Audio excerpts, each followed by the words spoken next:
ಇವತ್ತಿನ ವಿಡಿಯೋದಲ್ಲಿ ಕಾಯಿ ಒಬ್ಬಟ್ಟು ಹೇಗೆ ಮಾಡೋದು ಅಂತ ನೋಡೋಣ ಬನ್ನಿ.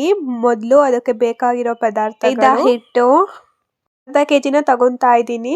ನಂತರ ಬೆಲ್ಲ, ನೆಕ್ಸ್ಟ್ ಆಯಿಲ್ ನ ತಗೊಂತಾ ಇದ್ದೀನಿ. ಹೇಗೆ ಮಾಡೋದು ಅಂತ ನೋಡೋಣ. ಒಂದು ಬೌಲಿಗೆ ಮೈದಾ ಹಿಟ್ಟನ್ನ ಹಾಕೊಂಡ್ಬಿಟ್ಟು ಅದಕ್ಕೆ ಸ್ವಲ್ಪ ಆಯಿಲ್ ನ ಮಿಕ್ಸ್ ಮಾಡ್ಕೊಳ್ಳೋಣ.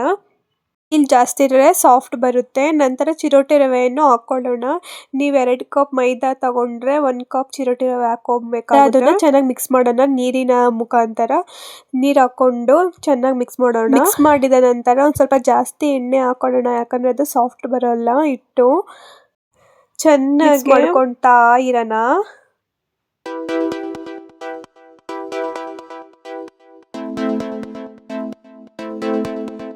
ಮಾಡಿದ ನಂತರ ಸ್ವಲ್ಪ ಆಯಿಲ್ ಹಾಕೊಂಡು ಚೆನ್ನಾಗಿ ಗಂಟನ್ನು ಕಟ್ಕೊಳ್ಳೋಣ. ನೋಡಿ, ಈ ತರ ಶೇಪ್ ಬರೋ ತನಕ ಮಾಡ್ಕೊಂಡ್ಬಿಟ್ಟು ಆಯಿಲ್ ನ ಇನ್ನೊಂದ್ ಸ್ವಲ್ಪ ಹಾಕ್ತಾ 5 ಮಿನಿಟ್ಸ್ ಅದನ್ನ ಮುಚ್ಚೋಣ. ಬರುತ್ತೆ ತರ ಒಂದು ಕಡಾಯಿನಲ್ಲಿ ನೀರು ಹಾಕೊಂಡ್ಬಿಟ್ಟು ಅದಕ್ಕೆ ಬೆಲ್ಲ ಹಾಕೋಣ. ಪಾಕ ಮಾಡ್ಕೊಳ್ಳೋಣ. ಫಸ್ಟ್ ಅದಕ್ಕೆ ಬೆಲ್ಲ ನೀರು ಹಾಕೊಂಡು ಒಂದು ಕಡಾಯಿಗೆ ನೀರು ಹಾಕೊಳ್ಳೋಣ. ನಂತರ ಅದಕ್ಕೆ ಬೆಲ್ಲನ ಸೇರಿಸೋಣ.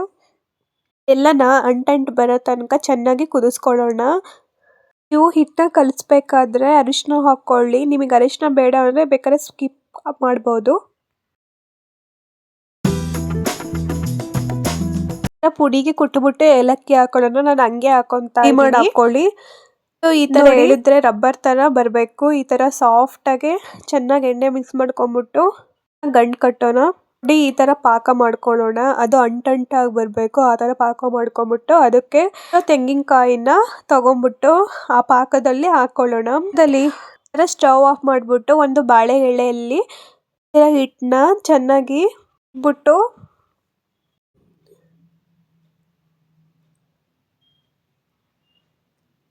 ಸ್ವಲ್ಪ ಎಣ್ಣೆನ ಹಾಕೊಂಡ್ಬಿಟ್ಟು ಚೆನ್ನಾಗಿ ಇದನ್ನ ಮಾಡೋಣ.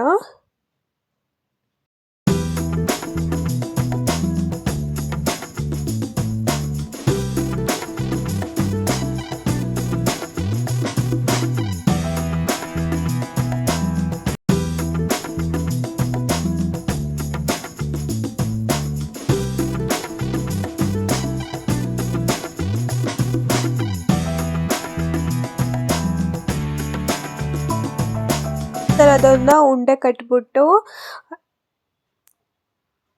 ಹಾಕ್ಬಿಟ್ಟು ಚೆನ್ನಾಗಿ ತಟ್ಟೋಣ. ರೌಂಡ್ ಶೇಪ್ ಬರೋ ತನಕ ತಟ್ಟೋಣ. ಅದು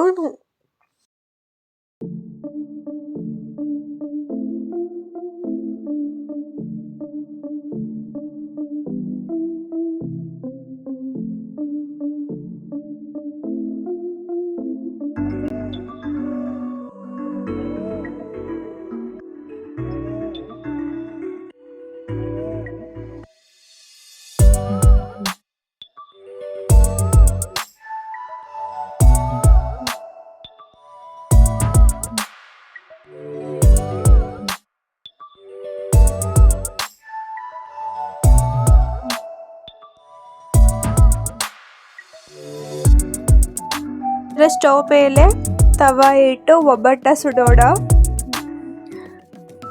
ನಂತರ ಅದಕ್ಕೆ ತುಪ್ಪವನ್ನು ಸವರೋಣ.